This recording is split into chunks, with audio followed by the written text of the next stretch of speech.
It is currently 10 p.m. January 7th. And honestly, I'm actually intrigued with this book right here, and I'm almost done. And I just want to push myself to read even more. So I'm going to set not 15 minutes on the clock, but 10 minutes on the clock, to help myself speak. The reason I'm reading is to help myself speak. And let's just see what happens. 10 minutes on the clock. Here we go. 3, 2, 1. 10 minutes.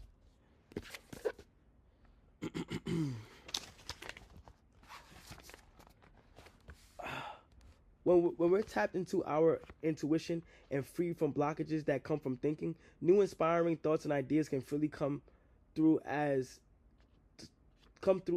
as intended. And that is how we create goals out of inspiration instead of desperation. A question that significantly helps me settle my unhelpful thinking and tap into the limitless well of creative possibilities is this: if I had an infinite amount of money, had no fear, and didn't feel the need to receive any recognition, what would I do what would I do or create? Try asking the question and seeing what comes up to you. You'll be surprised at what surfaces when you remove the barriers of fear, criticism, and self-doubt. Let the inspiration rise to the surface, but then don't get caught up in thinking. Allow your true dreams to reveal themselves without shutting them down. To a mind without the limits of thinking, anything is possible. If you want to stay alive, nourish your body. If you want to feel alive, nourish your soul. Nothing is either good or bad. There is nothing either good or bad, but thinking makes it so. Picture a piano with 88 keys. When we look at a piano, we don't point out specific keys and say that they are bad or wrong. We only think a particular key is wrong if it sounds unpleasant in the context of a piece of music. Outside of the context of song, the piano has no wrong keys, only notes that can be combined in infinite ways. Just like how there are no wrong keys on the piano, there are no wrong decisions in life, only different paths. All we have to do is choose which to take. If we categorize paths as right or wrong, we close ourselves off from the ocean of opportunities available to us. Now, when I say there is no right or wrong, I don't mean that this is a license to cause harm. It is absolutely not. What I mean is there is not one correct path when navigating your personal decisions on this journey of life. Knowing there is no right or wrong relieves us of the pressure to choose the right one. Take for example a hike up a mountain. On the hike there will be different spots where you can stop and look at the view. There are no wrong spots to stop to take in the magnificence of nature. And by being open to all places, we can see the view from different vantage points we haven't seen before. If you judge an option too soon, and you may be missing out on the most beautiful view yet. Even an option that seems lesser may hold unexpected benefits if you explore it further. Instead of looking for the right or wrong, good or bad, work for truth without judgment. But beware of falsehoods that you may have convinced yourself or your principles are the truth. The truth is really in the extremes, but somewhere in between. The actual truth is not subjective; it is true. But one person, but not for another. For one person, but not for another. Then it is not a universal truth. Look for what is universally true for every conscious human being on the planet, no matter who they are, where they're from, and what their background may be. This is the truth, and where you'll find everything you've been searching for. Remember that the truth is only ever inside, so don't try to look for it outside of you. What you obtain externally can always be lost, but what you find within yourself can never be taken away. An intelligent person is constantly learning. A wise person is always unlearning.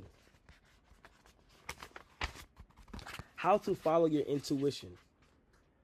Have the courage to follow your heart and intuition. They somehow already know what you truly want to become. Everything else is secondary. Although there is no right or wrong decisions we can make, just like there is no right or wrong keys on a piano, there are decisions that are more aligned with us than others depending on the context.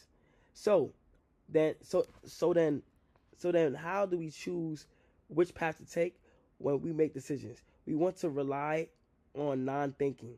The more we try to think, analyze, and ask for outside opinions, the more it causes unnecessary anxiety and frustration. Most of the time, we already know deep what to do. This is often referred to as our intuition, gut feeling, or inner wisdom. When we seek outside counsel, we're actually just looking to confirm what our intuition is already telling us.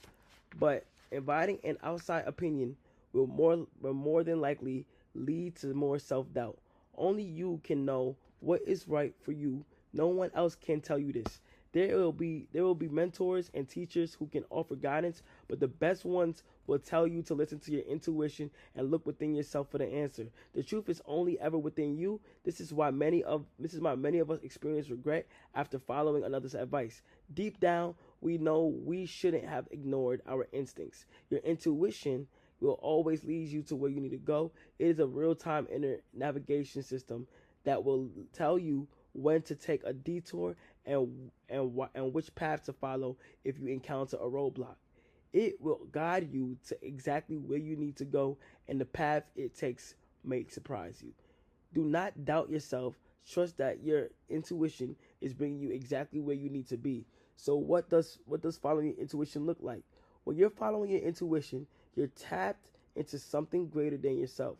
You are in a state of non-thinking and a direct connection with the universe. Intuition is not a form of thinking, it's a sense of knowing. You're not thinking about what to do, you just know what to do. It's not about making the right choice, but about trusting yourself and understanding you are choosing what is best for your current situation. Instead of trying to make a decision based on whether something is right or wrong, good or bad, make a make it based on a decision that feels most expansive to you, most and most expansive and aligned with who you are and what you value most. Your intuition will tell you that the choice is when you act. What the choice is when you act. When you follow your intuition, they are guided by an innate intelligence we all have, and you will always know what you need to do. To return to a concept from previous chapter, trusting your intuition is how you operate when you're in a flow state. When you're in the zone, take take tasks seem effortless, and you open yourself up to information and opportunities beyond your logical mind. Intuition is how mothers know how to take care of their newborns. Without having much or any training, it's how you know your friend may not be fine even though they say they are. You likely use intuition more often than you're aware of. And when considering intuition, many automatically assume it's only used within creative tasks and projects. But it is also highly useful in navigating life.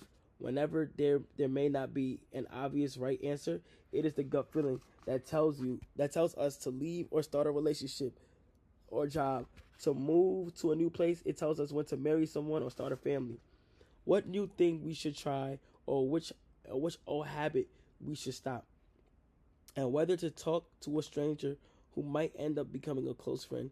It is that still quiet voice that always nudges us around, that always nudges us toward the things we need and the things that will help us grow most.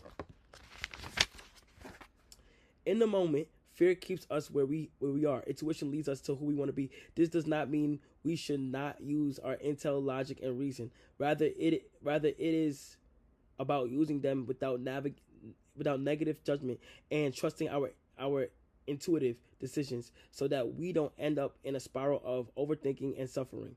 The key is to use our thoughts instead of thinking. For example, if we are cooking with a recipe or brainstorming new ideas for work, we want to use our thoughts to help guide us. This means neutrally observing the situation and responding accordingly, but without attaching judgment to it. Too often, our thinking will kick in when executing these actions, and we'll end up thinking, "I'm not a good cook," or "I never have any good ideas." This negative story we create around the task is unnecessary and unhelpful. Our thinking minds will convince us that we must have everything figured out, but buying into the belief will only cause additional stress and suffering. We don't have to have it all figured out, nor can we. How can our limited minds possibly understand and try to manipulate the entire world to our desires? The great news is that we don't have to know everything. All we have to do is trust in our intuition and have faith that our inner wisdom will show us the best way forward.